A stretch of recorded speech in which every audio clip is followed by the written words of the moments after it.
ஆங்கிலேயர் ஆட்சிக் காலத்தில் இந்திய மக்கள் பல அநீதிகளை அனுபவித்தனர். அதில் ஒன்று உப்பு வரி. மக்கள் கடலிலிருந்து உப்பு எடுக்கக்கூட அனுமதி இல்லை.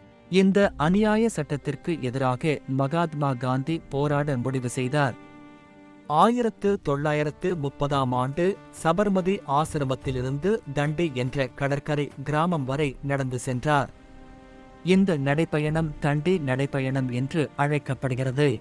தண்டியை அடைந்ததும் காந்தியடிகள் கடற்கரையில் இருந்து ஒரு கைப்பிடி உப்பை எடுத்தார். அதன் மூலம் அவர் ஆங்கிலேயரின் உப்பு சட்டத்தை அமைதியாக மீறினார். இந்த போராட்டமே உப்பு சத்தியாகிரகம் எனப்பட்டது. இந்த போராட்டம் இந்தியா முழுவதும் பரவியது. மக்கள் தைரியமாக போராடினர்.